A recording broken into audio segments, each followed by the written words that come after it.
Bibotalk apresenta o BTcast Plus.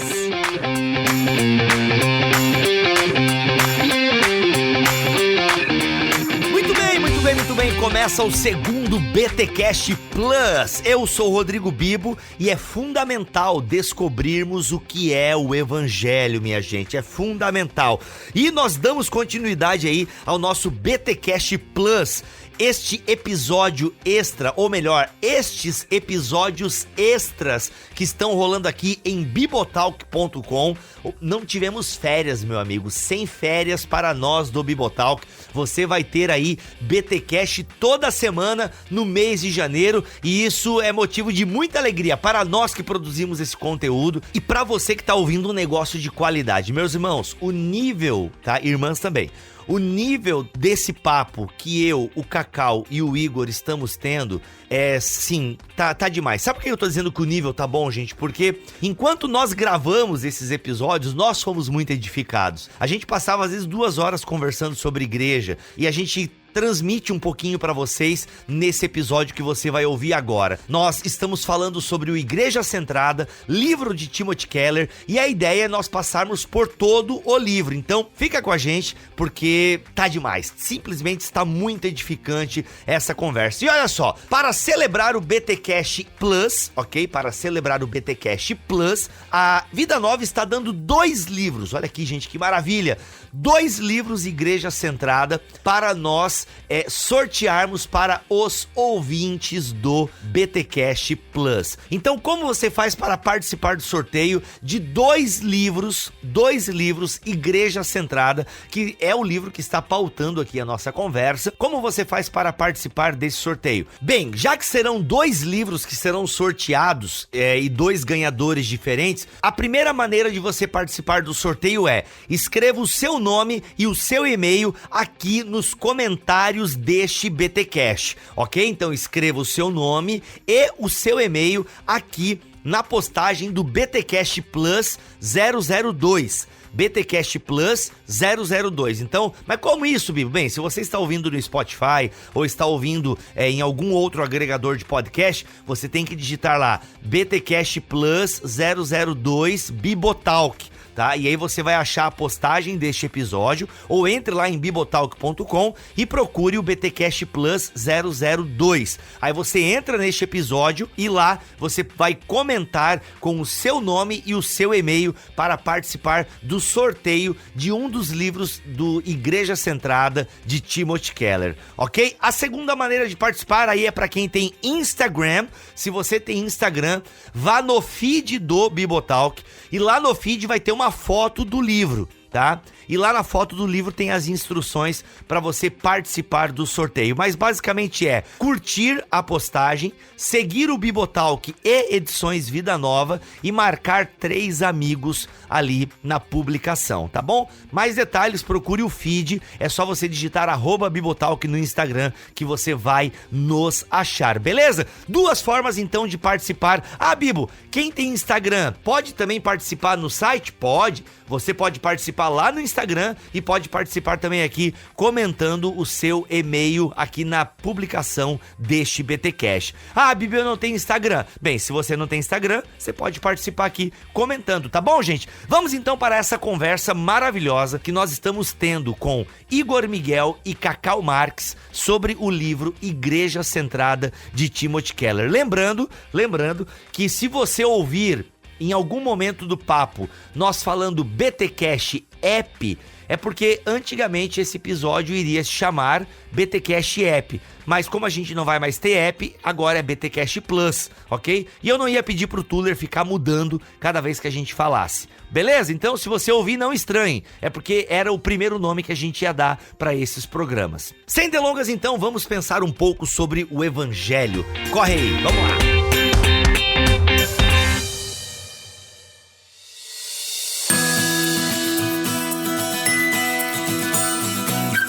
Então, gente, vamos falar hoje do eixo do evangelho, que é essa primeira seção do livro, e ela é dividida em duas partes: teologia a partir do evangelho, e a segunda parte, renovação pelo evangelho. E eu gosto muito, quero começar lendo aqui a primeira frase que o Timothy Keller coloca aqui na abertura do seu capítulo: o evangelho não é religião nem irreligião, mas algo completamente diferente, uma terceira via de relacionamento com Deus por meio da graça. Por isso, ministramos de maneira singularmente equilibrada, que evita os dois extremos e comunica fielmente a nitidez do evangelho. Quero começar perguntando para vocês, gente, o que são esses dois extremos quando a gente fala de evangelho? E é por isso, inclusive, que o Keller já começa colocando essa base. Não é nem cá, nem lá. Quais são esses dois extremos quando a gente fala do evangelho? Eu gosto muito de como o Keller coloca essa questão de situar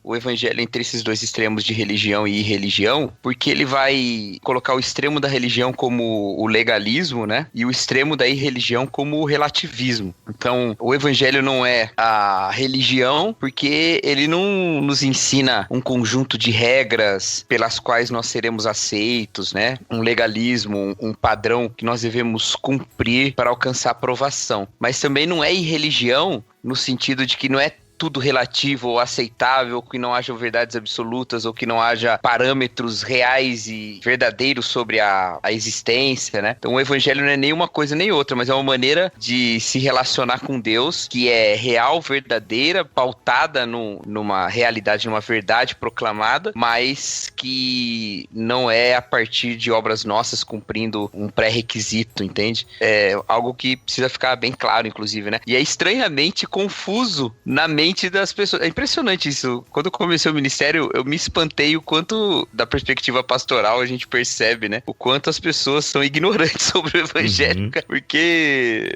parece que na verdade, o básico do básico, né? Mas a gente frequentemente cai num desses lados aí, nem que seja não tão extremado assim, né? O Keller, inclusive, ele insiste muito nisso numa outra obra dele, que é o Ego Transformado, né? Ele fala sobre como que nós criamos camadas e camadas de autojustificação. Tem aqueles níveis mais óbvios, né? A pessoa se devota a uma imagem, é católico, a gente romano, assim, no sentido devocionista. Aí você tem um nível mais inferior, a gente pode encontrar aí o pessoal evangélico que vive uma espécie de semi-pelagianismo ali, uma combinação de obras e graça para ser salvo. E aí você tem níveis mais profundos, que é, por exemplo, a tendência que as pessoas têm de construir segurança e salvação pelo sucesso, pelo desempenho. Então você vai chegando em níveis cada vez mais profundos, assim, você vai percebendo que a autojustificação ela é muito mais sutil do que a gente imagina, né? E como que, mesmo a gente tendo uma sobriedade sobre o que significa ser salvo pela graça, o que significa o evangelho, a nossa estrutura psicológica, espiritual, rebelde, né, tende sempre a uma tentativa de aprovação alheia, de autojustificação, etc. Então, nesse sentido que eu acho, o Cacau também, que o evangelho, ele é alguma coisa que a gente nunca pode tratar. Eu acho que isso é um erro muito comum entre muitos irmãos, é olhar para o evangelho de uma maneira assim, meio que subestimando o evangelho. Como se o evangelho fosse alguma coisa que você prega para o ímpio. Ah, não, agora eu já sou cristão, eu não preciso do evangelho mais, né? É verdade. Então, isso é muito comum, né? Nos nossos meios, as pessoas tratarem o evangelho como se fosse uma coisa assim, de novo, não é de novo. Ai de mim se eu não me maravilhar com o evangelho, ai de nós se não nos maravilharmos com o evangelho, não lembrar do que Cristo fez por nós, os desdobramentos da salvação, a aplicação dela, enfim, né? Então, acho que a pergunta básica é, ok, não é nem isso e não é aquilo. O que é o evangelho?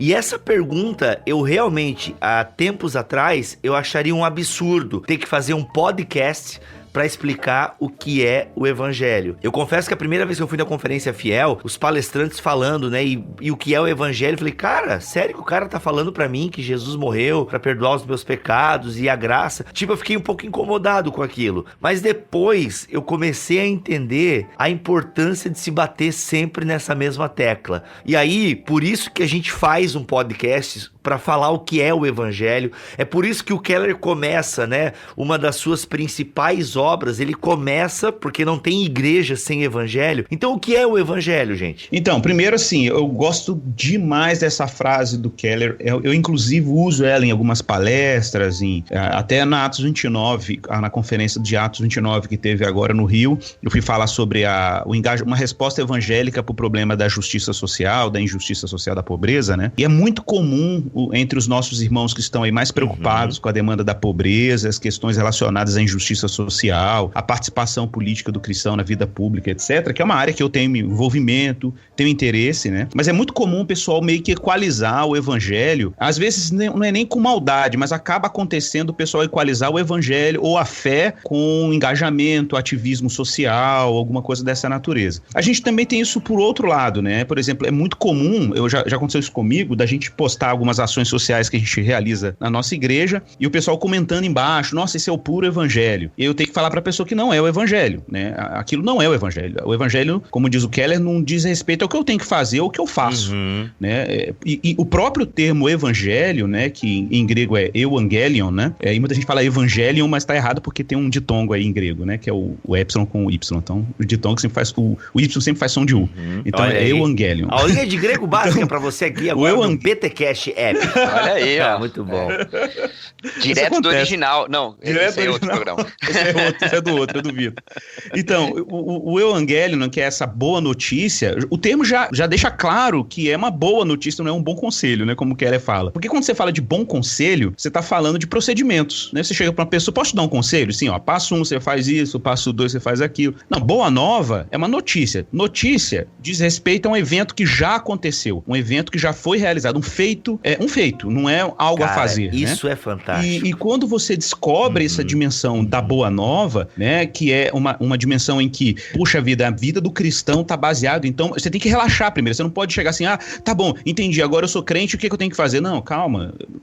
Primeira coisa que você tem que entender é que Cristo fez alguma coisa e Deus fez alguma coisa em Cristo, e é a partir desse feito que toda a vida cristã ela é construída, ela é produzida, a santificação, as ações da igreja, ser igreja, tudo emerge dessa boa nova. Ou seja, evangelho, então, estritamente, Igor, é essa boa notícia de que fomos resgatados, certo? E resgatados do quê? Da ira de Deus. Evangelho seria isso. Isso é o evangelho. A boa notícia, não um bom conselho. Repito, acho isso fenomenal. Fenomenal. É uma frase simples, mas que diz tudo. Não é um conselho. O evangelho não é um conselho. Cara, é uma notícia. Eu tô te dando uma notícia de algo que já aconteceu. O cara, inclusive, acho que até o Keller que explica isso, eu li em outro lugar. O cara tá saindo pra anunciar que já vem do mensageiro, né? Do cara que conformoso é aos pés daqueles que anunciam as boas novas. Ou seja, ele tá indo comunicar uma mensagem, ou seja, de algo que já aconteceu. Né? Não, o termo euangelion que a gente brincou aqui, mas a raiz dele é angelion. Angelion é anjo, mensageiro, né? É da mesma raiz. Então, a boa nova é uma mensagem, né? É uma mensagem, um anúncio. O que eu acho legal no Keller, inclusive nesse trecho aí no ponto 2, na página 35 dele, que eu acho extraordinário isso ele usa, inclusive, no livro dele também lá, o Ministério de Misericórdia, que ele chama de alienações, né? Que ele nem dá esse nome, mas ele usa as mesmas categorias que ele usa lá. Ele diz que o pecado produziu, na verdade, o pecado e, consequentemente, a ira de Deus, né, que é o efeito imediato. A ira de Deus não é só escatológica, né, isso é importante mencionar. Romanos 1, que ele até cita aí, fala que a ira de Deus se revela dos céus contra toda impiedade. Então, a gente às vezes acha assim, a prática homoafetiva é um pecado que Deus vai julgar. Não, a prática homoafetiva já é a ira de Deus. Já é Deus entregando o homem às suas paixões infames, né? Por exemplo, ele vai dizer aqui sobre as alienações. Então, existe aí uma alienação psicológica, uma alienação social, alienação física. Então o homem começa a ter uma série de distorções relacionais na sua vida por falta da relação primária que ele tinha que ter com Deus. Então ele se aliena de si, ele se aliena do outro, se aliena do corpo, se aliena da criação. Ele vai começando a ter uma série de relações distorcidas com a vida, consigo mesmo, com o outro, porque houve uma ruptura radical aí na relação desse indivíduo com Deus, né? Esse é um ponto importantíssimo de mencionar, porque a gente fala de ira, né? E a gente fala, a ira é o inferno. O inferno vamos dizer assim, é a ira levada às últimas consequências, é a radicalização dessa alienação. Mas essa experiência da ira divina já é experimentada no tempo presente, na desordem dos nossos relacionamentos. relacionamento, seja com a gente, com Deus, com o próximo, com a realidade, e assim vai. 「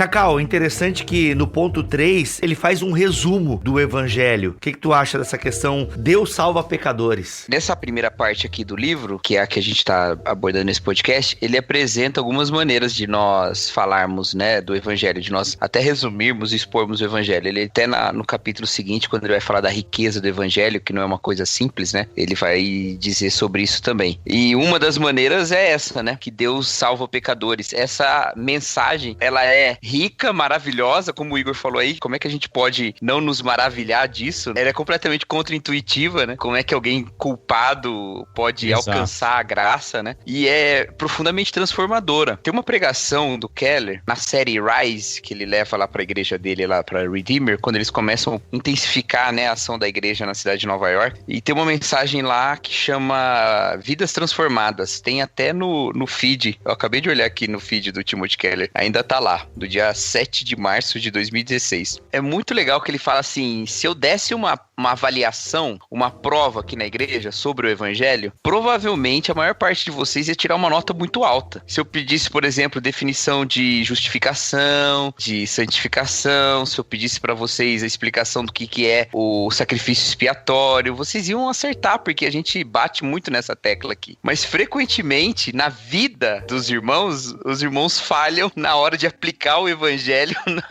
no resto da vida toda, né? Na profundidade do seu significado na vida toda, né? Então, dessas alienações ou das relações idolátricas que constituem com coisas da vida, né? Como é que isso é esvaziar o evangelho? Para mim, nessa primeira parte do livro, a simplicidade dessa afirmação, Deus salva pecadores, a simplicidade dessa realidade que um Deus santo mergulha na nossa existência para nos resgatar da nossa separação e para nos dar vida, ela não tem o efeito só lá pro céu e para nos livrar daquela ira vindoura lá, mas realmente para transformar a nossa vida em todos os aspectos a partir de agora, né? E por isso que ele não é legalismo, porque ele não é um conselho, e por isso também ele não é relativismo, porque ele não é um mero passaporte, uma mera absolvição. Acepção intelectual. É uma mera absolvição entregue na nossa mão, né? Uma carta de livre da cadeia lá do Banco Imobiliário, tá ligado? Não é isso que é o evangelho, né? Ele é a vida mesmo, né? É a vida com todo o seu sentido, né? Essa mensagem da vida que de fato dá vida, né?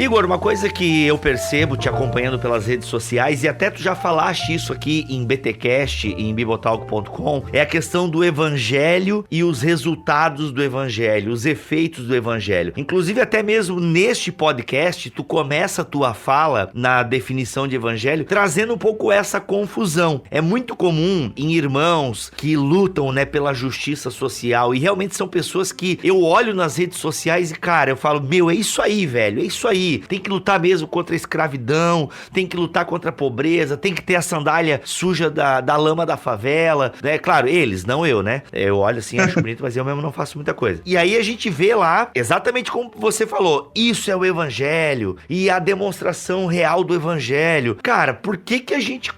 Eu confesso que essa confusão eu já fiz por muito tempo e eu ainda tenho dificuldades de separar uma coisa da outra. O que é o evangelho e os resultados do evangelho. Então, o Bibo, eu acho que esse é pra mim, eu sempre falo pro pessoal assim, mas isso é muito sutil. A questão é a seguinte, tudo bem, a gente pode até falar que isso é sutil, mas a gente tem que lembrar que foi exatamente isso que produziu a reforma protestante. Tipo assim, foram as fronteiras entre obras e graça, a fronteira entre o que eu faço em resposta ao evangelho e o que o evangelho faz em mim. Se a gente não tem um cuidado com essas, pode parecer sutil, mas é fundamental essa distinção. É a distinção, inclusive, entre o que o Keller chama de irreligião e religião, né? Entre o relativismo de um lado, o antinomismo, essa postura contra princípios morais, etc. E do outro lado, o legalismo, né? Então, tipo, para você evitar esses dois polos, que são respostas inadequadas à revelação de Deus em Jesus Cristo, você precisa ter claro o que o evangelho é. E pra gente saber o que o evangelho é, a gente precisa dizer o que ele não é. E o que o evangelho não é? O evangelho, para começar, não diz respeito ao que eu faço. Isso tem que estar muito claro. Todas as vezes que a gente não toma cuidado cuidado com as preposições, os verbos que a gente utiliza, associados com o termo evangelho, a gente pode cometer uma falha em definir o que isso significa e esvaziar o sentido do evangelho. Então, por exemplo, olha que ironia. Às vezes a igreja fica ansiosa, as pessoas ficam ansiosas, porque a igreja às vezes é um pouco inativa, às vezes tem pessoas dentro da comunidade cristã que são mundanas, pessoas que não respondem a questões reais da vida, como a pobreza, a alienação do outro em relação a justiças, direitos que as pessoas possuem, etc. Mas a ironia é exatamente essa. Tipo, eu não preciso enfraquecer o sentido do evangelho para encorajar as pessoas a serem obedientes ou encorajar as pessoas a viver uma vida de retidão moral ou compromisso e sensibilidade com os mais vulneráveis. É justamente o contrário. Tipo, se eu quero que as pessoas tenham recursos para fazer o que elas devem fazer em termos da sua responsabilidade diante de Deus, a obediência à lei de Deus, porque eu não sou antinomista, né? Nem sou dispensacionalista. Eu acredito que a lei de Deus tem uma função para a vida do cristão. Mas observe, ela tem o seu lugar a partir do olhar do evangelho, mas nunca o contrário. Tipo, eu não posso antecipar o meu acesso a Deus ou condicionar o meu acesso a Deus à minha performance moral ou à minha performance social, missionária, ou seja o que for. Então, primeiro, o que eu preciso para ter uma vida piedosa, para ter uma vida de justiça, para ter cuidado com o pobre, etc. Eu preciso estar no evangelho. Então, o problema é que quando você diminui o vigor do evangelho como sendo a obra que Cristo realizou, e eu, sei lá, tipo, eu fraciono a obra de Jesus ou compartilho a obra de Jesus com alguma coisa que eu tenho que adicionar em termos das minhas obras, né? Eu enfraqueço exatamente aquilo que eu preciso para fazer corretamente a minha vida de obediência, a minha vida de devoção e etc. Então pensa no combustível, né? O evangelho é o combustível para todas as ações cristãs, para todas as ações, adoração, missões, cuidado com o pobre, orar pelo doente, pastoreio.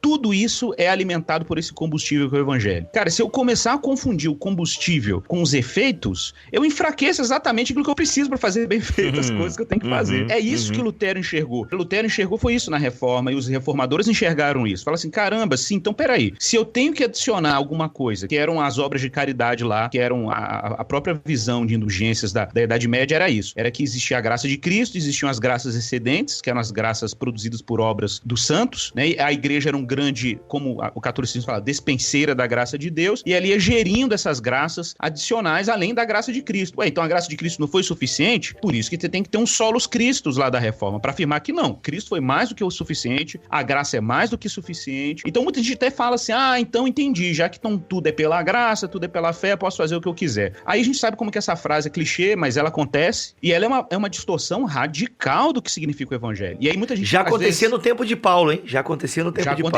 Já acontecia, obviamente. Mas olha que curioso. Aí, às vezes, um pastor tem medo de ensinar sobre doutrina da graça. Eu já vi pastores falando isso pra mim, cara. Eles têm medo de ensinar a doutrina da graça. Acontece direto, Cacau. Pra mim, a galera tem medo por uma razão. Porque ele acha assim, se eu pregar isso aqui, o pessoal vai ficar moralmente frouxo. Tipo assim, mas peraí, a graça de Deus, o evangelho não tem recursos suficientes para transformar moralmente as pessoas? Não, mas peraí. Em defesa desses irmãos, eu tenho que dizer que a gente tem uma vitrine histórica. Vou pegar um exemplo. Posso estar errado na minha análise, mas assim, é muito comum em igrejas tradicionais. Eu vou pegar o exemplo dos luteranos, tá? Que é um povo que eu conheço bem. Conheço uma fração deles, né? Você que é luterano agora se prepara pra escrever sua crítica, seu textão no Facebook. Chama o Alex. Não, mas eu acho que o Alex concordaria comigo, porque o Alex, ele veio da luterana e agora tá na MEUC. São dois movimentos ali que tem uma pegada um pouco diferente. É muito comum você ver em movimentos históricos, e eu vi isso entre os luteranos. Não, sou salvo pela graça, não preciso fazer nada para ser salvo. E as pessoas terem uma vida moralmente frouxa. Então, assim, eu já vi isso. A própria MEUC é uma resposta a isso dentro da igreja luterana, né? Tanto que eles acabam indo até para um legalismo muitas vezes, que eu até me assustei quando eu fui para o seminário, porque na época eu já ouvia a música do mundo, né? E quando eu cheguei lá, não, porque isso aí não pode, que é do mundo. Eu falei, caramba, uau! Então eu vi muito isso. Vi dois tipos de aluno lá no seminário. Aquele, não, eu sou salvo pela graça, então eu tenho liberdade, eu faço o que eu quiser, o importante é eu participar dos sacramentos, fé e não sei o que, e a pessoa tem uma vida moralmente frouxa. Então essa preocupação dos irmãos, ela tá errada, só que eu vejo que ele olha um pouco também para essas igrejas históricas, e é claro, ele também tá julgando a partir daquilo que ele julga ser uma vida espiritual. Tem muitas camadas aí, né? Tem muitas veias. Mas aí não é os dois polos aí que o Keller tá falando, do legalismo de um lado e o relativismo do outro. Então, observe, qual é a solução para esse problema? Não deixa de ser uma má compreensão. Compreensão. A solução para esse problema é o evangelho. A ironia é essa.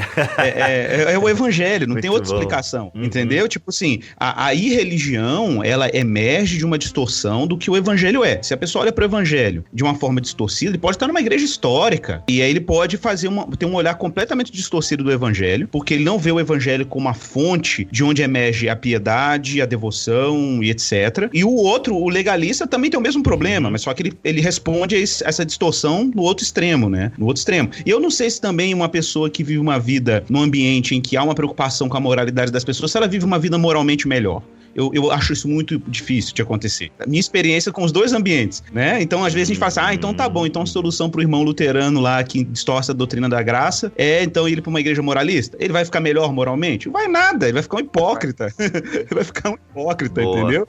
E tem uma questão aí também que, além da solução ser o evangelho, né, e da hipocrisia não ser a solução, né, para essa aparente libertinagem, as duas tentações aparecem na Bíblia, né, e são duas tentações diferentes que tentam os movimentos e as pessoas e os grupos de maneiras diferentes. Então você tem o fariseu tentado pelo legalismo e tal, e você tem dentro mesmo da fé cristã e da igreja, você vê Judas, por exemplo, escrevendo, né, que aqueles que deturpavam o evangelho transformavam a graça em libertinagem. Então, essas duas tentações, elas continuam o tempo todo pela história da igreja, puxando um pouco pro legalismo e para aquilo que o Keller vai chamar lá no capítulo 3 dos aspectos exteriores, né, da lei, né, quando ele fala do sentido do evangelho de dentro para fora, e ele fala que os fariseus olhavam para as questões, a observância da lei nos aspectos externos da aliança, era isso.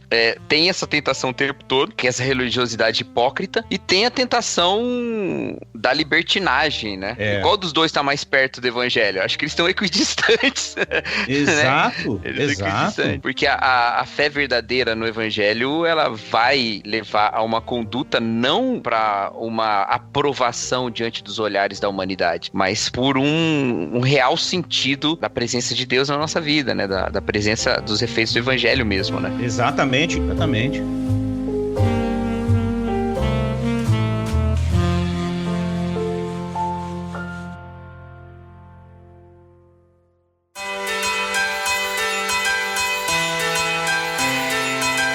Eu quero ler aqui um parágrafo do livro que eu acho que tá bem e resume bem o que vocês estão falando. Uma das máximas de Martinho Lutero era que somos salvos só pela fé, mas não uma fé que permanece só. O que ele queria dizer é que a crença verdadeira no evangelho sempre e necessariamente levará às boas obras, mas de modo nenhum a salvação ocorre por meio ou por causa das boas obras. Fé e obras não podem jamais ser confundidas uma com a outra, tampouco separadas uma da outra. E aí ele cita Efésios 2, Tiago 2 e uma série de versículos de Tiago, né? Que é um evangelho bem prático. Tem uma curiosidade sobre essa frase aí, que tanto Lutero quanto Calvino falaram praticamente a mesma frase, né? Lutero falou isso e depois Calvino escreveu a frase parecidíssima com essa mesmo. Copiando de Lutero, óbvio. Ele viu no Face de Lutero e citou sem a fonte. Algo que seria assim, só a fé justifica, mas a fé que justifica nunca vem só. E é por isso que a galera confunde, né? E eu mesmo confesso que eu nunca me esqueço quando começou a vir essa questão na minha cabeça, né? Cara, mas dar o pão ao pobre é tão evangelho quanto dizer pra ele que Jesus morreu por ele e que ele pode ser liberto da ira de Deus. Então, assim, eu tinha essa dificuldade, né? De separar um pouco a notícia do efeito da notícia, né? Então, tem sido muito clarificador ler o Keller nesse sentido. E já, né? Acompanhando o Igor, que martela isso já tem um bom tempo também nas redes sociais, assim. Mas eu acho que tá ficando claro pros ouvintes também, imagino eu. Agora, não é só pastor que tem medo, às vezes, de pregar a graça, não, viu? Tem vezes que você prega a graça e a igreja tem medo que você pregue a graça. Acontece também. Acontece. Ô, pastor, você ficar falando isso aí, o pessoal vai começar pecar. Uma coisa interessante, Cacau, nisso aí que você tá falando, é que, por exemplo, eu observo muito isso assim, cara. É impressionante, assim, em termos da nossa comunidade de fé aqui em BH, a gente, obviamente, longe de ser uma igreja perfeita, a gente, na verdade, é uma igreja cheia de gente imperfeita. Mas é curioso você, no gabinete pastoral, começar na escuta das pessoas, as pessoas começarem a descobrir que a vitalidade da espiritualidade delas depende de uma apreciação permanente do que Deus fez por elas, né? E como que, na medida que você ama aquilo que você conhece, a partir desse amor você tem toda a disposição, pelo menos começa a ter alguma disposição em obedecer e amar esse Senhor. Por exemplo, uma coisa que o John Piper é genial, né, nisso, ele pega ali aquela frase de Jesus, né? Aquele que me ama guarda os meus mandamentos. Todo mundo lê essa frase de uma forma quase invertida, assim, né? Tipo, entendi. Exatamente. Para eu amar a Deus, eu guardo os mandamentos dele. Não, e o que é curioso é que o texto fala o sentido contrário, tipo, você se devota àquilo que ama. Então, para você obedecer a Deus, você precisa amá-lo antes. Mas como que eu posso amar um Deus que eu não conheço ou um Deus em que eu não me maravilho com ele, né? A gente ama aquilo que a gente se maravilha, não tem jeito. E então você tem que ir pro Evangelho, descobrir como Deus se revelou nessa salvação, apreciar a grandeza dessa obra. Por isso que eu acho que uma pregação cristocêntrica é sempre uma pregação que apaixona as pessoas pelo que Deus fez e pelo que Deus é. E as pessoas, na medida que elas se encantam, na medida que elas respiram isso como parte do que elas são, o coração vai brotando essa disposição moral para uma vida virtuosa, uma vida frutífera, né? Uma vida de resistência ao pecado, de negação de si mesmo, né? Mas ela vem justamente como consequência dos efeitos da obra de Cristo no coração do homem e dessa fé e dessa confiança no que Cristo realizou. Essa questão que o Igor colocou, eu acho até que eu com isso acabo saindo um pouco do que o Keller apresenta, mas eu acho que é algo importante pra gente falar, especialmente no nosso contexto brasileiro, no qual a gente é muito passional, né, muito envolvido com as emoções e tal. Nós caminhamos, assim, pra uma esfera de uma manifestação de Deus na nossa vida que seja perceptível em outros níveis, assim, vamos dizer, nós substituímos aquela fé transubstancial do catolicismo, né, de uma manifestação, assim, física ali, por algumas outras coisas, mas no lugar errado, né? Por exemplo, nós vamos ao culto e nós queremos ter um tipo de uma percepção do movimento de Deus. E a nossa fé, na verdade, muitas vezes, no nosso contexto, ela reside nisso. Eu me lembro de terminar um culto no qual eu estava dirigindo louvor na minha época de juventude, e aí uma irmã jovem lá da igreja veio chorando pra gente da equipe, assim, e falando, eu tô triste porque hoje eu não senti. E a gente levou aquilo super a sério. Meu Deus, as pessoas não estão sentindo, como se, né, se fosse da nossa alçada fazer as pessoas sentirem alguma coisa, né? Então, às vezes a gente substitui. As nossas canções falam isso, né? Quando ela fala, por exemplo, que nós sentimos uma paz, os nossos medos se vão com o nome de Jesus. E nada disso tá errado. Isso é um testemunho real e verdadeiro do compositor da música. Mas isso não é onde a nossa fé se deposita. Nossa fé não se deposita nessas coisas. A nossa fé se deposita no Evangelho. Nossa fé não se deposita nos milagres acontecendo o tempo todo. Ela se deposita no milagre histórico da morte e da ressurreição de Jesus Cristo. Isso é o suficiente para mover toda a nossa vida. Com e não certeza. Essas migalhas sensoriais que a gente fica buscando na existência, né? Exatamente. Então, para mim, essa é a diferença, inclusive, de você passar de uma fé imatura para uma fé mais madura, né? É você se aprofundar no sentido do Evangelho mesmo, para desenvolver uma vida a partir do Evangelho e não buscar outras coisas, né? Em resumo, né, Cacau? O melhor de Deus já veio, não está por vir, né? Exatamente. Muito bom, muito bom.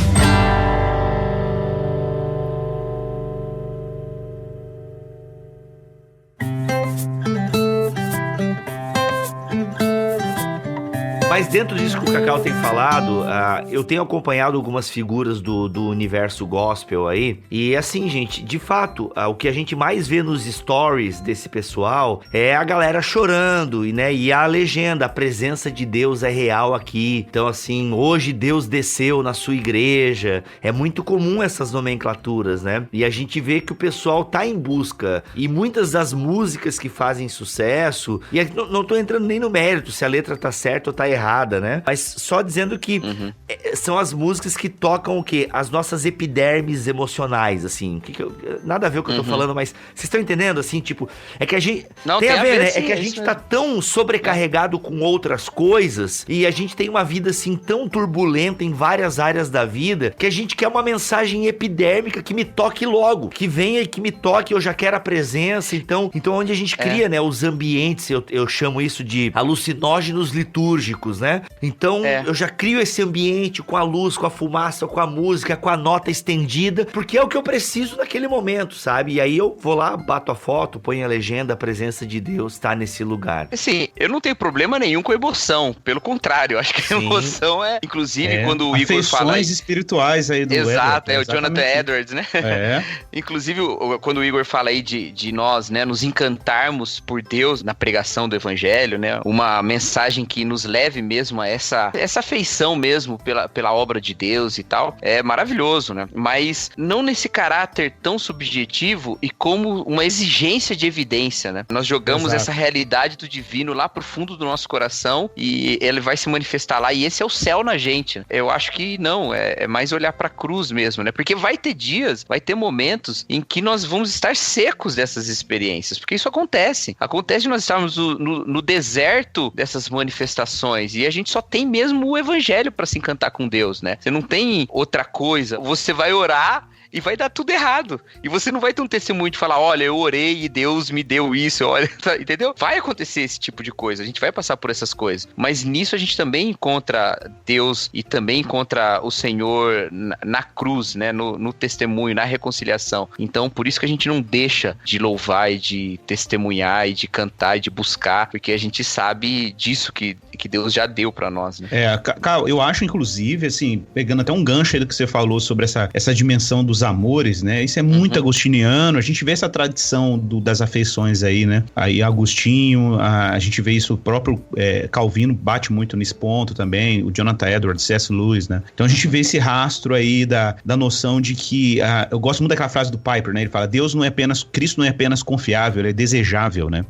Então a gente precisa recuperar essa noção de que as nossas disposições internas de afeição, por beleza, por amor, elas estão dirigidas a Cristo, né? Deixa eu fazer um jabazinho aqui. Tem um vídeo nosso na internet, uma palestra que nós demos numa comunidade aqui em Belo Horizonte, que chama Cristianismo Não é Anestesia. Eu falo um pouco sobre essa questão que o Bibo tocou aí, né? Da experiência anestésica, de suspensão, da capacidade crítica também, de uma fé organizada e tudo, em termos das nossas disposições. Mas eu falei um pouco sobre do outro lado da moeda, né? Eu falei um pouco sobre essa questão dos afetos e tudo. Nesse último domingo na nossa igreja, a gente falando sobre imagem de Deus, né? Que a gente entende que a resposta cristã do trabalho, da missão e tudo vem desse maravilhamento, vem do encantamento com Deus, né? A adoração, ela é a causa da missão. Então, se a gente olha para Deus e não se encanta, e não se maravilha, não aprende na relação com ele, como Moisés lá no Sinai, né? Que pediu a glória de Deus e quando ele volta pro povo, o rosto dele tá brilhando, né? Porque não tem jeito, a gente é a imagem daquilo que a gente se devota, a gente é a imagem e semelhança daquilo que a gente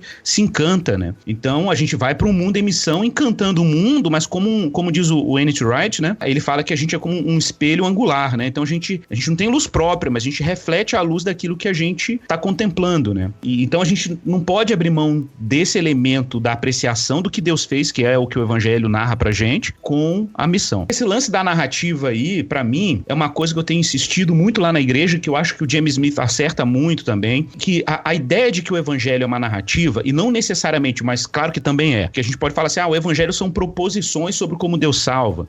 Também tem um elemento proposicional, afirmações, né? Eu sou pecador, Deus me salvou, etc. Só que numa era em que as pessoas hoje não usam mais categorias necessariamente racionais ou lógicas, né, para sustentar determinado fato, mas a gente vive numa sociedade que está em busca de narrativas, né? O James Smith fala isso também no How Not to Be Secular. A gente não tem em português, eu acho que vai sair pelo pela monergismo. Está planejado sair, né? Como não ser secular. Ele fala assim, o mundo contemporâneo, pós-moderno, sentimentalista e etc., eles não estão necessariamente em busca de argumentos irrefutáveis, eles estão em busca de narrativas. Então as pessoas estão à procura de narrativas que façam sentido e que possam dar sentido para a vida delas. Então eu penso assim, nossa, então a gente tem um prato cheio aqui para o Evangelho. Porque o Evangelho de Jesus é uma grande narrativa da salvação. E o Keller insiste nisso, né? Ele fala desses capítulos, né? Que a gente poderia usar uma linguagem aqui do Van Hooser, né? São 4 atos, né? Para usar a linguagem do teatro, do drama. Então são grandes 4 atos que dizem respeito ao que o Evangelho fez na nossa vida e faz em nós, né? Então recuperar a noção de que o Evangelho é a grande narrativa de salvação, em que Deus está ali em missão para manifestar sua glória, o homem cai, agora Deus vem numa missão para poder redimir o homem dessa condição de alienação de si, do próximo, etc. E agora ele aponta a história para a glória dele final, né, derradeira, e nós entramos nesse drama divino e somos carregados por Deus até chegar esse momento em que a glória dele vai ser explicitamente manifesta para toda a humanidade, né, inclusive no juízo eterno dele, que faz parte dessa expressão de glória. Isso é extraordinário. Eu acho que cristãos precisam se encantar com isso permanentemente, né, se expor a isso, e não cristãos precisam ouvir essa narrativa, né, e não aquela coisa das 4 leis espirituais, assim, né, que reduz o Evangelho a proposições lógicas. A coisa precisa ir para além disso.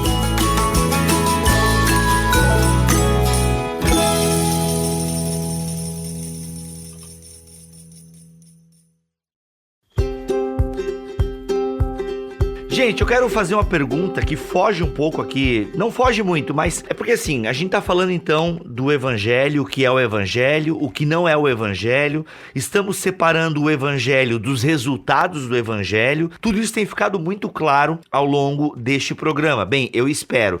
A minha pergunta é uma dúvida que me surgiu agora, e eu acho que inclusive essa minha pergunta é a dúvida de muitos irmãos e irmãs que falam pra vocês aí na igreja de vocês: não, pastor, não prega isso, senão o pessoal vai ficar frouxo, né? Como é que então vocês relacionam na pregação de vocês, né, na praxis de forma geral, os imperativos bíblicos? A gente sabe que a Bíblia tem uma série de imperativos, né, que nos conclamam a fazer, a tomar determinadas atitudes, né? Essa ideia de que se espera do cristão um determinado comportamento moral. Como é que vocês fazem, então, na praxis de vocês, essa ideia? Eu não posso falar separação, né? Mas eu vou usar separação entre aspas aqui, então. Mas o Evangelho, os imperativos, sabe? Como é que vocês, já que o Evangelho não é aquilo que eu faço, mas aquilo que Deus fez, como é que vocês relacionam indicativos e imperativos aí na pregação de vocês, na praxis pastoral como um todo?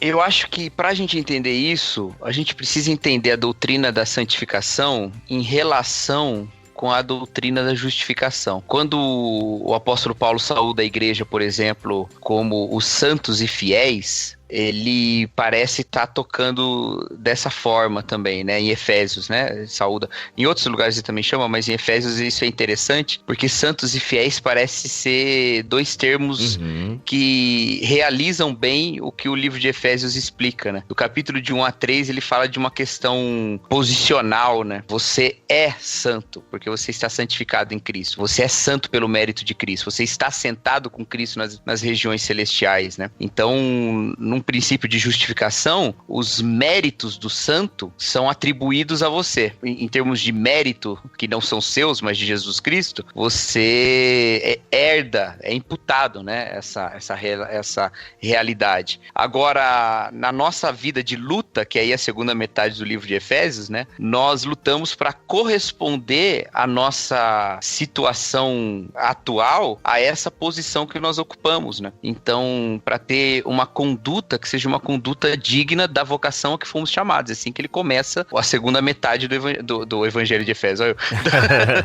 da Epístola aos Efésios, né? Para nós vivermos de modo digno da vocação que nós fomos chamados. E essa vocação é a vocação da salvação. Não tem nada a ver com dom, com ministério, né? Tem a ver no sentido mais amplo, mas não é vocação assim, minha vocação é essa. É a vocação para salvação, porque depois ele diz que nós fomos chamados na esperança de uma só vocação, né? Então é essa vocação da esperança. Então, assim, a realidade de estarmos assentados com Cristo impõe a nós agora uma vida de santidade. E é nesse sentido que os imperativos aparecem no Novo Testamento, de sermos correspondentes, de sermos fiéis a essa realidade da reconciliação. Tanto que aos Colossenses, Paulo vai falar que para a gente manifestar essa vida do novo homem, a gente precisa pensar nas coisas do alto, onde a nossa vida está com Cristo. Então, nossa vida está com Cristo por quê? Porque nós morremos com Cristo e fomos ressuscitados com Cristo. Então, essa é uma realidade já passada, essa é uma realidade do Evangelho, é uma obra já feita, né? E não um conselho. Agora, vivamos esses imperativos por uma questão de coerência, né? Uma questão de coerência com essa nossa nova realidade. Nesse sentido, já não é mais o que nós fazemos, mas o que nós somos. Eu costumo dizer o seguinte, imagina que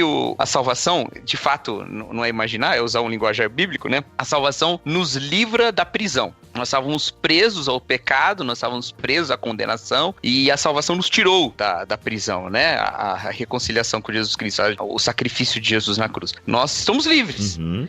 Agora, estar livre e continuar vivendo no pecado é a mesma coisa que alguém que saiu de uma prisão, tá livre, mas todos os dias ele sai na rua com a roupa de presidiário. Você tá livre, mas todos os dias você se veste de presidiário. Não faz o menor sentido, né? Você não está correspondendo, não está se revestindo do novo homem que você é agora, né? Então é sempre nesses termos que Paulo coloca. Aos Romanos ele vai dizer, vou continuar pecando para que a graça aumente? De modo nenhum, porque se eu já morri com Cristo e já ressuscitei, é para agora eu viver essa nova realidade. Ele não coloca num sentido assim, não, porque senão você vai pro inferno. Ele fala, não faz sentido você falar isso, porque agora você tá numa outra relação. É a mesma coisa que alguém fala, bom, agora que eu tô livre da cadeia, eu preciso continuar me vestindo de laranja, né? Orange is the new black? Não precisa, né? Eu então acho que essa relação entre justificação e santificação nem sempre fica muito clara nos nossos púlpitos também, mas é importante, né? Para não cair nem no legalismo, nem no relativismo. Eu tenho um artigo que eu escrevi há algum tempo no meu blog, isso tem muito tempo mesmo, chama Graça do Início ao Fim. Eu tento falar um pouco sobre essa questão. Eu pego ali Efésios capítulo 2, a gente lê esse texto às vezes um pouco fragmentado, né? Tipo, pela graça sois salvos mediante a fé, isso não vem de vós, mas é dom de Deus. Aí a gente pergunta, mas o que é salvação? Olha, a salvação é toda a obra da salvação. É desde a regeneração, conversão, justificação, santificação e a glorificação final dos santos, né? A salvação, ela é toda pela graça e é toda mediante a fé. A gente fala de justificação pela fé, mas se esquece que a santificação também é pela fé, né? A santificação, ela é baseada na mesma obra que me justificou. Então, quando você recebe uma admoestação apostólica nas cartas de Paulo, Paulo está dirigindo aquelas palavras para gente justificada, né? É justamente porque nós somos justificados que podemos responder adequadamente os imperativos bíblicos, né? Então, os imperativos bíblicos vêm como uma obra da graça, e não como uma obra da lei, né? Elas vêm como uma obra da graça. Isso é importante mencionar. É porque às vezes a gente fala assim, imperativo então é obra da lei, é uma lei, eu tenho que... Não, é uma obra da graça, porque só quem está justificado pode, a partir da graça de Deus, responder adequadamente os imperativos bíblicos, né? Efésios 2, por exemplo, quando fala aí depois desse trecho, né, pela graça sois salvos, Paulo vai dizer logo depois disso, que é para que ninguém se glorie, ele vai dizer que somos feituras em Deus, criados em Cristo Jesus para boas obras, que o Senhor de antemão preparou para que andássemos nelas. Até as nossas obras foram preparadas de antemão. São obras providenciais, né? Até a nossa obediência é uma obediência pré-moldada pela graça, né? Mas eu queria citar um trecho aqui de Tito, que eu acho que esse trecho de Tito é extraordinário. Tito capítulo 3, do verso 4 aí, ele vai dizer o seguinte: quando se manifestou a benignidade de Deus, nosso Salvador, e o seu amor para com todos, ele vai dizer claramente, Paulo, né? Não por obras de justiça praticadas por nós, mas segundo sua misericórdia, ele nos salvou mediante o lavar regenerador e renovador do Espírito Santo, que ele derramou sobre nós ricamente por meio de Jesus Cristo, a fim de que, justificados por graça, nos tornemos seus herdeiros, segundo a esperança da vida eterna. Aí ele vai dizer um pouco mais pra frente: fiel é esta palavra, e quero que no tocante a estas coisas faças afirmação confiadamente, para que os que têm crido em Deus sejam solícitos na prática de boas obras. Estas coisas são excelentes e proveitosas aos homens. Observe que a lógica de Paulo é muito profunda, assim. Paulo, em nenhum momento, ele inverte isso. Ele está deixando bem claro, a obra da justificação é pela graça, e vocês estão crendo, mas, admoesta a galera, vocês são salvos pela graça, estão nessa fé, e é por causa disso que vocês precisam ser solícitos na prática de boas obras. Então, Paulo está sempre condicionando essas obras à obra de Deus, né? Eu gosto de Tito 2:11, pois a graça de Deus foi revelada e a todos traz salvação. 12. Somos instruídos a abandonar o estilo de vida ímpio e os prazeres pecaminosos. Neste mundo perverso, devemos viver com sabedoria, justiça e devoção. NTLH, essa aí? Essa é a NVT, li na NVT aqui. Aliás, fica aqui um protesto, me disseram que o aplicativo YouVersion é muito bom. Ele é muito bom, mas só funciona online. Sim. Mas olha só que interessante esse Tito, isso aí que o Igor colocou de Tito, essa carta toda, né? Algumas pessoas falam que Tito alguns comentaristas colocam Tito como o evangelho civilizatório, né? Porque ele tá escrevendo mandando o Tito lá pra Creta, onde o pessoal é tudo pervertido, né? E Tito demonstra muito bem essa relação, essa diferença entre o evangelho e os efeitos do evangelho. Porque lá no início, Paulo vai falar que ele tá escrevendo sobre... Tô falando de cabeça aqui. Ele tá escrevendo com um apóstolo que prega a piedade que vem da fé. Olha que interessante esse termo. A piedade vem da fé. É o evangelho... A fé no evangelho é que vai produzir a piedade. Exato. E por isso que o que nos ensina a deixar as paixões é a graça. Eu acho muito maravilhoso esse pensamento da graça educadora, sabe? A graça nos ensina a deixar as paixões. Aí entra o capítulo 3 lá falando isso, para nós sermos bons e cordados com todas as pessoas, no versículo 2, né? E aí ele vai dizer, porque Deus fez isso com vocês primeiro. Deus nos alcançou quando nós éramos desprezíveis e tal, e aí veio o lavar regenerador. E às vezes me parece que o moralismo evangélico no Brasil, ele é justamente porque não entende essa relação da fé e da piedade. A gente quer uma piedade sem fé. A gente quer realizar a moralização da sociedade, mas a gente não está pregando o evangelho verdadeiro. Falta evangelho nos nossos púlpitos, falta evangelho nas nossas igrejas. Os grandes influenciadores da conduta cristã no Brasil hoje, eles pouco falam do evangelho ou nada falam do evangelho. Então, se você não tem essa transformação do seu encontro com Jesus Cristo e por gratidão viver a graça, por constrangimento do amor de Deus, nós somos constrangidos pelo amor de Deus, você não vai compreender toda a prática da piedade. E estes que não faziam isso eram aqueles que Paulo fala que eram os da circuncisão, lá no capítulo 1 ainda de Tito. Que ele diz o seguinte, olha, os cretenses são bestas vorazes, ventres preguiçosos, uns poetas deles mesmos falam isso. E aí ele diz, isso aí é verdade. Desses aí, fazem parte desses os da circuncisão. Quer dizer, os religiosos contribuíam para a decadência moral de Creta.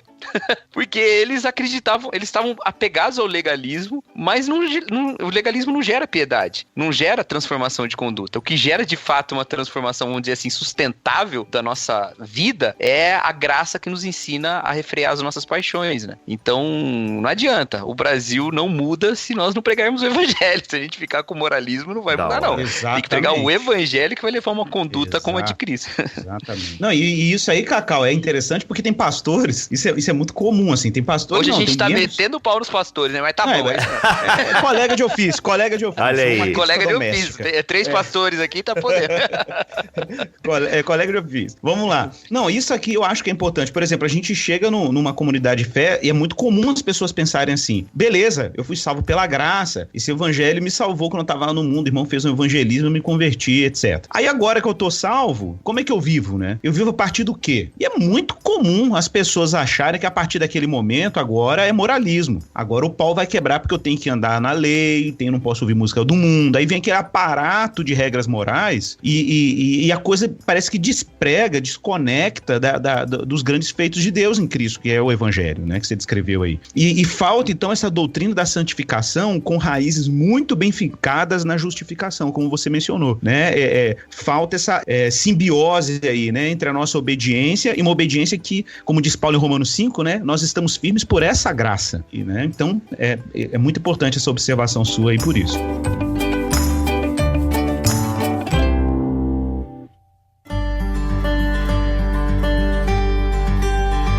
Bom, mas o título do capítulo é O Evangelho Não Corresponde a Tudo. O que será que o Keller quer falar com isso? O que é que o Keller está transmitindo com essa ideia de que o Evangelho não corresponde a tudo? Boa pergunta. A gente estava tentando responder isso aqui. Ajude-nos, Igor, a entender por que ele quer dizer que o evangelho não corresponde a tudo. Eu tô com tanta coisa arriscada aqui. É que o livro do Keller, tu vai usar o marca-texto, mas eu acho que eu vou comprar um pincel e vou pintar tudo de verde, as páginas inteiras.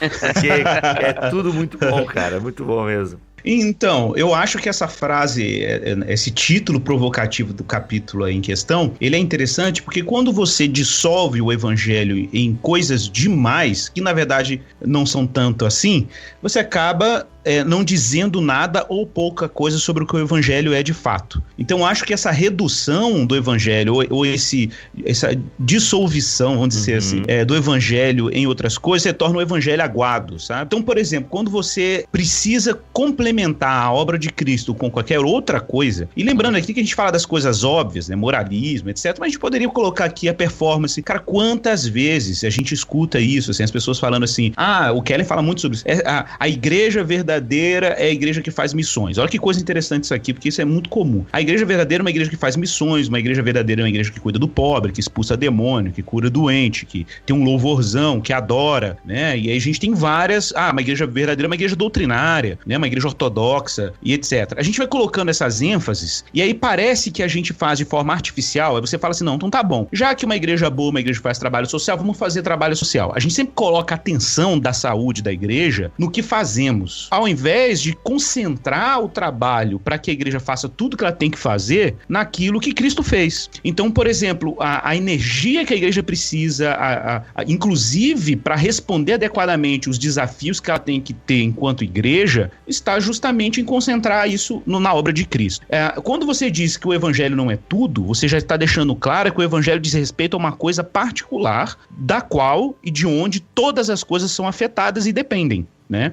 Então, por isso é importante dar essa ênfase. Não, o evangelho é o que Cristo fez. É claro que quando a gente fala assim o que Cristo fez, a gente teria que explicar o que Cristo fez. Isso não é nem tratado nesse capítulo, né? É como eu costumo dizer, a gente pensa o evangelho como um diamante. Um diamante tem múltiplas faces. Então você pode explorar nesse diamante do evangelho várias dimensões narrativas ou explicativas sobre a obra de Cristo, né? Você pode olhar para o evangelho pela ótica da justificação, pela ótica do reino de Deus. Tem várias óticas do pacto, né? O Keller vai trabalhar muito isso mais pra frente aí. Você pode olhar pra narrativa bíblica, criação, queda e redenção. Então, o evangelho, ele é multidimensional. Ele tem múltiplos aspectos a serem explorados, né?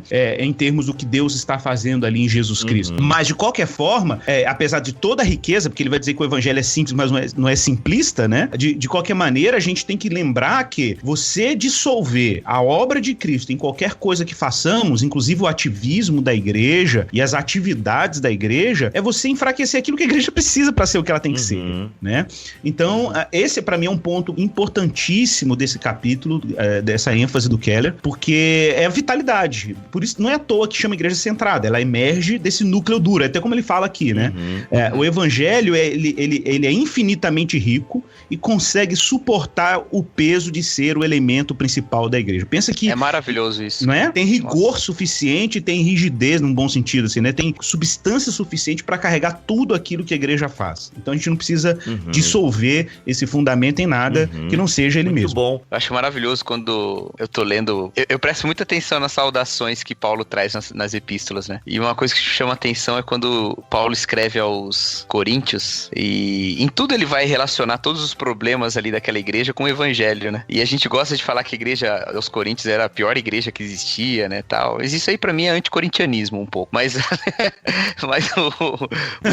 apesar de todos os problemas seríssimos, ele começa dizendo a igreja de Deus que está em Corinto, né? Porque essa é a obra de Deus. É a obra de Deus feita naquela cidade, através daquela igreja, e Paulo não está em nenhum momento colocando em questão se aquela é uma igreja de Deus ou não é uma igreja de Deus, né? Ele não está colocando em questão isso, ele está corrigindo os problemas daquela igreja justamente porque ela perdeu o seu vínculo com a palavra da cruz, né? Perdeu em tantos debates, dissolveu tudo aquilo no meio de tantos pregadores diferentes, tantas coisas, né? E ele fala, olha, a palavra da cruz, que é loucura, essa cruz que faz de vocês serem uma igreja de Deus, né? Então, é maravilhoso isso, essa centralidade da ação de Deus, que é o que o evangelho nos fala, né? Muito bom. Gente, pra encerrar esse programa, e olha só, já vou adiantar aqui, a gente tava com a ideia de fazer 8 programas. Impossível, mas é uma riqueza, né? Um gancho vai puxando o outro, é muito legal. E eu queria agora aqui, vou jogar pra mesa, algo que nós não combinamos em off-topic. Então eu quero... vai ser aqui agora, no calor do momento, mas eu tenho certeza que vai ser, facinho, mel na chupeta, como diz o outro. Eu quero que vocês separem aí aquele parágrafo matador, assim, tipo, eu quero ler um parágrafo aqui, que esse parágrafo pra mim eu sublinhei, eu risquei, eu recortei, emoldurei, brincadeira, né, não faça isso com o seu livro, mas queria que vocês lessem aquela frase dentro desse capítulo 1, que vocês acham que resume a nossa conversa, ou que amplia ela num ponto bacana. Então, enquanto vocês procuram aí a frase, eu vou ler a minha, né, já que eu tive a ideia, eu tive tempo de me preparar. Tá, Tomara que não seja a minha. Opa, olha aí. O meu é na página 38, primeira coluna. Ih, sou eu. Vai. Solta aí. É? A citação de Francis... escolhido todos o mesmo parágrafo. É porque daí é de Deus, irmão. É de Deus. É a citação de Francis Schaeffer ali. É isso? Não. Então vai, pode ir, então pode ir. Francis Schaeffer argumentou acertadamente que os relacionamentos entre os cristãos formam o critério que o mundo usa para julgar se a mensagem deles é mesmo verdadeira. Ou seja, não são as nossas obras, né? Complementando aqui o contexto. Não são as nossas obras de justiça e tudo aquilo que a gente acha que é o evangelho. Não. Não é isso que o mundo julga. O que é? Assim, a comunidade cristã é a apologética definitiva. No entanto, observe novamente a relação entre fé e obras. Jesus afirmou que uma comunidade de amor é necessária para que o mundo saiba que Deus o enviou. João 17. Dividir nossos bens uns com os outros e com o necessitado é um sinal poderoso a não cristãos. Veja a relação entre testemunhar e compartilhar em Atos capítulo 4 e Atos 6. Mas as boas obras, apesar de incorporarem as verdades do evangelho e de não ser possível separá-las da pregação, não devem ser confundidas com ele. Muito bom. Esse é o meu parágrafo. Igor, já que você tem, é na página 38, complemente. O meu é exatamente depois desse trecho, né? É quando ele diz aí: o evangelho é então, antes de qualquer coisa, um relato sobre a obra de Cristo a nosso favor. É por esse motivo e dessa maneira que o evangelho é salvação pela graça. O evangelho é boa notícia porque se trata de uma salvação realizada a nosso favor. É uma boa notícia que cria uma vida de amor, mas a vida de amor não é, em si, o evangelho. Senhor, que maravilha. E aí, Cacau? Eu vou ter que escolher outra, né? Porque o Igor pegou a minha. Nossa! Vocês estão falando sério mesmo? Que vocês estavam tudo na parte. Verdade. Ué, o meu... Por isso que eu falei, eu acho que todos nós pegamos o mesmo, que eu tava na mesma parte. Eu achei que o Bibo também é nessa, mas ele foi antes. Cara, não, porque... Mas eu gostei muito daqui também da página 45, a segunda coluna lá, quando ele diz: se um elemento do ministério não for reconhecido como um resultado do evangelho, poderá às vezes ser confundido com o evangelho. E com o tempo suplantará o evangelho na pregação e no ensino da igreja. Marcado aqui. Marcado esse trecho. Aconselhamento, liderança espiritual, prática de justiça, engajamento cultural, instrução doutrinária e até mesmo evangelismo podem se tornar mais importantes que o evangelho. Nesses casos, o evangelho, como acima esboçado, não é mais entendido como a nascente, a dinâmica central da qual procedem todas as outras coisas. Ele não é mais o centro da pregação, do pensamento ou da vida da igreja. Foi substituído por alguma outra coisa boa. Por conseguinte, o número de convertidos começa a cair, uma vez que o evangelho não é pregado com o tipo de precisão que convence do pecado, expõe os segredos do coração, 1 Coríntios 14, 24 e 25, e dá aos cristãos e também aos não cristãos uma percepção da realidade de Deus, mesmo contra a vontade. Eu acho que é bem legal isso aí, porque relaciona o evangelho com a prática, né? Uhum. A minha, tá anotado o meu, é o parágrafo posterior. Por ser infinitamente rico, o evangelho consegue suportar o peso de ser o elemento principal da igreja. Fantástico. Gente, é isso. Obviamente que este programa, ele não substitui a leitura do livro, ok, gente? Se você tem condições financeiras, adquira essa obra, porque ela é baita. Se você é pastor, plantador de igreja, se você está no ministério há muitos anos e há tempos não lê uma eclesiologia, fica aí a nossa dica do Igreja Centrada. Se você quiser ouvir outros programas, né, para ver se vale realmente a pena e tal, ok, mas esse programa, ele não substitui a leitura do livro. E, gente, não é um programa patrocinado. Gostaria muito que a Vida Nova patrocinasse também, mas eu escolhi esse livro porque tenho acompanhado alguns amigos que são plantadores de igreja, que têm feito citações constantes deste livro. Já li parte desse livro, mas nunca li ele de capa a capa, li uns capítulos lá pela metade, que era uma pesquisa que eu estava fazendo para determinado tema, e eu achei que seria um bom livro para nós fazermos aí, sabe, um pente fino ou um panorama. Não, pente fino e panorama não dá, né? Escolhe. O que você quer, Rodrigo? Ou é pente fino ou é panorama, né? Mas enfim, uma olhada, quem sabe, mais de perto. Eu gostei de um termo que o Igor usou num BTcast Vida Nova, um zoom in, né? Um zoom in. Achei legal essa expressão. Então assim, dá uma olhadinha um pouco mais de perto aqui, o que essa obra tá trazendo, e eu acho que o papo tá fluindo, tá bacana. Deixe aí os seus comentários no que pode melhorar no próximo episódio, tá bom, gente? A gente quer fazer algo legal aí para a igreja brasileira. É isso, vamos ficando por aqui. Amém. O Senhor abençoe aí a sua igreja, abençoe, né, esse trabalho que você tem exercido aí na igreja local, continue firme e que o evangelho seja a base da sua pregação e ministério. Até o próximo BTcast App, se ele quiser e assim permitir. Fiquem todos na paz do Senhor Jesus.